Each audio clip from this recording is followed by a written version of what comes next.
প্রথমেই আমি আসলে ধন্যবাদ জানাতে চাই আমার সেই সকল ভাইদের যারা নিজের জীবনের ঝুঁকি নিয়ে রাজপথে নেমেছে, যে ভাইদের অনেকে শহীদ হয়েছে, অনেকে এখন হাসপাতালের বিভিন্ন বেডে তাদের জীবনের একটি সংকটপূর্ণ একটি অবস্থা কাটাচ্ছে। আমরা আমাদের জায়গা থেকে বিশ্বাস করি এই ভাইরা যদি রাজপথে নেমে তাদের জীবনের ঝুঁকি নিয়ে এই বুকটি পেতে না দিতেন আর কিছু সুযোগ সন্ধানী মানুষের মতো পিছিয়ে থাকতেন, ঘরে বসে থাকতেন, তাহলে কোনোদিন এই আন্দোলন সফল হতো না। এই জন্য সবচেয়ে বড় ক্রেডিটটি আসলে তাদের, এবং তাদেরকে এই বাংলাদেশ চিরজীবন শ্রদ্ধার সাথে স্মরণ করবে। আমি ধন্যবাদ জানাতে চাই চট্টগ্রাম বিভাগের যে সকল প্রতিষ্ঠান, আমি যদি সকল প্রতিষ্ঠানের নামেই মুক্ত বলা সম্ভব নয়, তারপর চট্টগ্রাম বিশ্ববিদ্যালয়, চট্টগ্রাম মেডিকেল কলেজ সহ চট্টগ্রাম শহর কিংবা চট্টগ্রামের শহরের বিভিন্ন প্রতিষ্ঠান যারা একসাথে আসলে এই চট্টগ্রামকে বৈষম্য বিরোধী ছাত্র আন্দোলনের একটি অভেদ্য দুর্গ করে গড়ে তুলেছিল, সে সকল ভাই বোনদেরকে আমরা আমাদের জায়গা থেকে কৃতজ্ঞতা ও ধন্যবাদ জানাতে চাই। কারণ ঢাকার পরেই চট্টগ্রাম এমন একটি গুরুত্বপূর্ণ শহর, যেই জায়গায় যদি এই বাণিজ্যিক রাজধানীটিকে আন্দোলনের একটি গুরুত্বপূর্ণ ক্ষেত্র হিসেবে গড়ে না তোলা যেত, তাহলে আসলে আন্দোলন সফল হওয়ার যে পথ, সেই পথটি এত সহজ হতো না। এই জন্য আমরা আমাদের জায়গা থেকে সকলের প্রতি কৃতজ্ঞতাটুকু প্রকাশ করি। এখন আমাদের এই মুহূর্তে বাংলাদেশের গুরুত্বপূর্ণ দুইটি অবস্থা প্রয়োজন। এক হচ্ছে স্থিতিশীল অবস্থা বাংলাদেশকে এগিয়ে নিয়ে যাওয়ার জন্য, আরেকটি হচ্ছে আমাদের যে ভাইরা আহত রয়েছেন তাদের চিকিৎসা এবং পুনর্বাসনের কর্মসংস্থানের এই ব্যবস্থাটুকু করা। এখন সমস্যা যেটি হচ্ছে, আমাদের এই বাংলাদেশের মানুষদের মধ্যে আসলে আমরা নতুন করে দেখছি নতুন নতুন কিছু বৈশিষ্ট্য দেখা যাচ্ছে। বিগত 16 বছর ধরে যে মানুষরা একটি মাত্র কথা বলার সাহস করেনি, বিগত 53 বছরে যারা এই লুপ হোলগুলো নিয়ে রাস্তায় নামার খুব একটা সাহস করেনি, সেই মানুষগুলো একটি অন্তর্বর্তীকালীন সরকার গঠন হওয়ার সাথে সাথে চাচ্ছে 16 দিনের মধ্যে সব সমস্যার সমাধান হয়ে যাবে।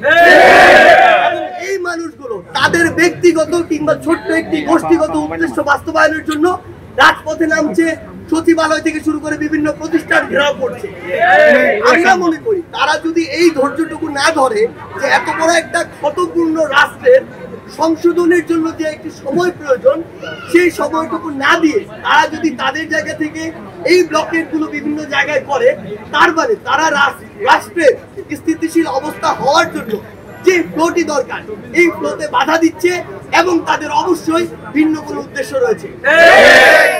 আমাদের জায়গা থেকে স্পষ্ট বার্তা, আমরা বৈষম্যের বিরুদ্ধে লড়াই শুরু করেছি। কোনো সিঙ্গেল বৈষম্য নয়, পুরো বাংলাদেশের সকল সেক্টরের সকল বৈষম্য।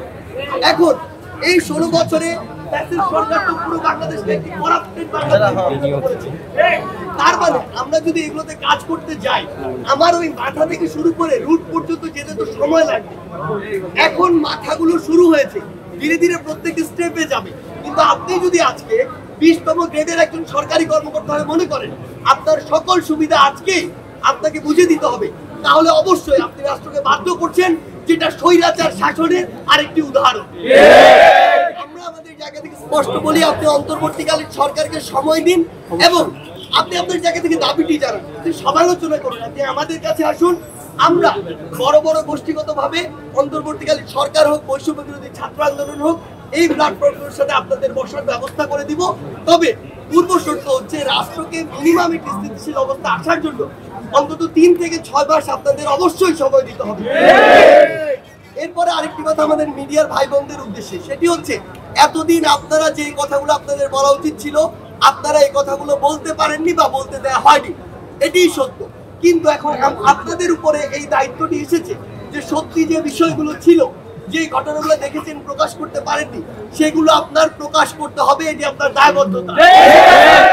আমরা আমাদের জায়গা থেকে হসপিটালগুলোতে যেটি দেখেছি, অধিকাংশ ডক্টর, সকল নয়, কিছু ডক্টর রয়েছেন যারা আসলে কি উদ্দেশ্যে আসলে এই পেশায় এসেছেন আমরা জানি না, কিন্তু অধিকাংশ ডক্টর তাদের জায়গা থেকে সর্বোচ্চ সেবাটুকু দেওয়ার চেষ্টা করেছেন এবং করছেন। আবার রোগীরাও তাদের জায়গা থেকে সর্বোচ্চ সেবা পাওয়ার চেষ্টা করছে।